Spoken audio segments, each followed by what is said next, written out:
Filmmaking is a long process. For The Help, location scouting began in 2009 and filming began in the summer of 2010. Filming began in July of 2010 and wrapped in October. So it was actually 5-day work weeks, and it was a 56-day shoot, and it ended up having about a $13 million economic impact on our community while the production was happening.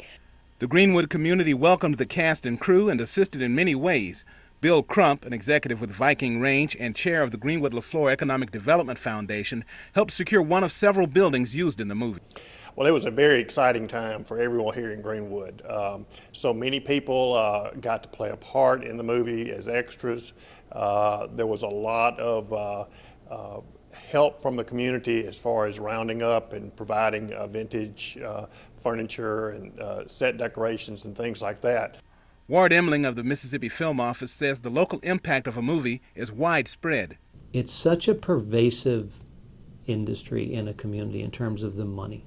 The financial impact goes everywhere, from office supply people to grocery stores to hotels and restaurants and utility companies and cars and, I don't know, bottled water. I mean, it goes everywhere. Greenwood and the surrounding area have benefited many ways because of The Help. It was an economic boon for Greenwood, for businesses and for individuals here.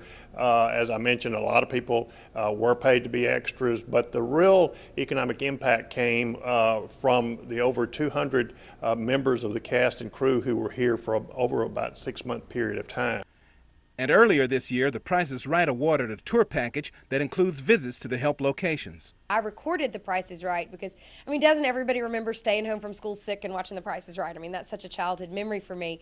And to see Greenwood and The Help and, you know, the Alluvian featured in the Showcase Showdown on The Price is Right, not just a prize, now we were the Showcase Showdown, I think is amazing. And it was great exposure for our area.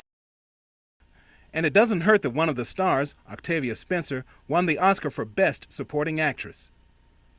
In Greenwood, Woodrow Wilkins, WXVT, Delta News.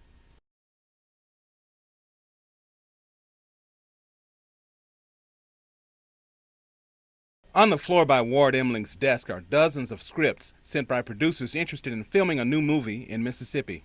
A script will come to us. We'll break it down.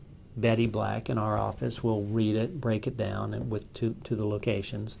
And then Nina and I will both read it as well. And we'll figure out the best locations for it. We'll go into our database and send those pictures out to the producers. The state is drawing lots of attention from national and international filmmakers, largely because of the incentive program which provides rebates. And that is a 25% rebate on what a company spends in Mississippi with a Mississippi company, and 25% rebate on their non-resident cast and crew payroll. Another 5% rebate is offered for payments to Mississippi residents. In addition to working with major film producers, the Film Office nurtures those in Mississippi who are trying to break into the industry. Part of this is done through the Mississippi Film and Video Alliance. They will host workshops and educational opportunities. They also, the biggest thing that they do outside of that is they administer the Mississippi Emerging Filmmakers Grant, which grants $2,500 to 4 or 5 filmmakers each year. Deputy Director Nina Parikh also works with several film festivals that are held around the state. She says these are opportunities for everyone involved. It's not just seeing a movie. It's seeing a movie, and in many cases the filmmaker or the cast and crew are attending, and so they're able to answer the questions at the end of the screening, and you get a bigger experience of that film. The Film Office is also developing a workforce training program so Mississippi residents can improve their chances of getting hired for the next blockbuster. Generally, they're going to hire production assistants, which are the entry-level positions, grip electric, which handle the lights and all of the accessories that go along with those lights, location scouts, craft service and catering, so any kind of food services, hair and makeup. The Film Office is a division of the Mississippi Development Authority and works closely with all county convention and visitors bureaus. In the way we look at it, we're industrial developers. We work with the film industry to build it here to help our local filmmakers, but also to attract the industry into Mississippi. In Jackson, Woodrow Wilkins, WXVT Delta News.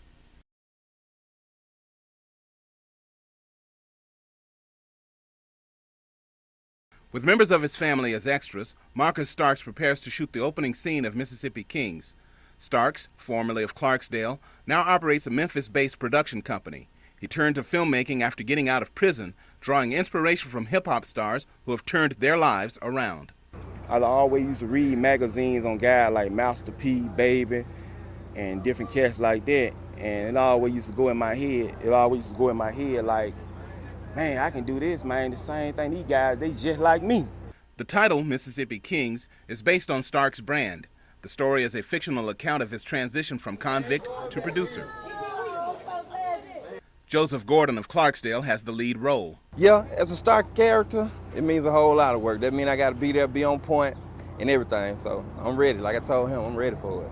Starks has also produced some rap videos. Meanwhile, another Delton who is turning his love of music into something visual is Zachary Esters of Greenville. In my last 2 years of high school, I encountered an interest in film in my English class. My English teacher would give us assignments where we were involved, or we would have to create projects, video projects, for, reenacting scenes from Shakespeare and other things that we had, other events that we had back in the day.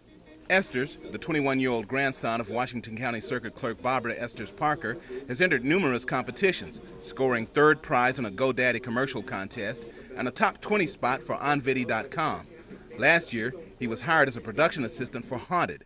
His job included driving actors around and other tasks. If they needed something, they would call me. If they needed something from the crafty table, they would call me and ask me. Another Greenville native, Jamie Matthews, turned to filmmaking because of his imagination. And I guess I was just born with that kind of creative nature that when people tell me stories, they resonate and they make me daydream.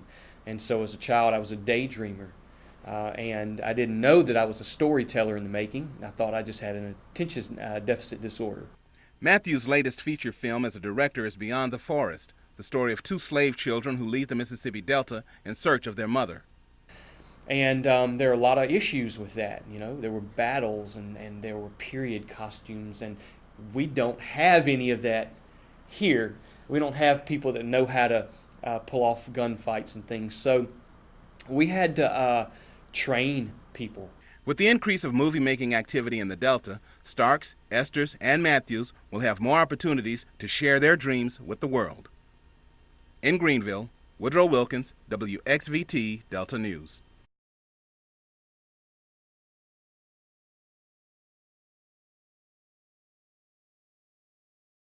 Realtor Benji Nelkin is a movie buff from childhood, and he's passed that enthusiasm on to his son, Hank. He did go to USC Film School and graduated, and that was kind of a good ticket to have, and started writing, and that's where he's been focusing on. He would love to direct.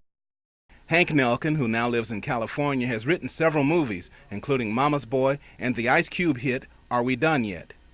Greenville is one of several communities in the Delta that have drawn the attention of filmmakers, from a low-budget independent film like The Dynamiter to a major thriller like Haunted.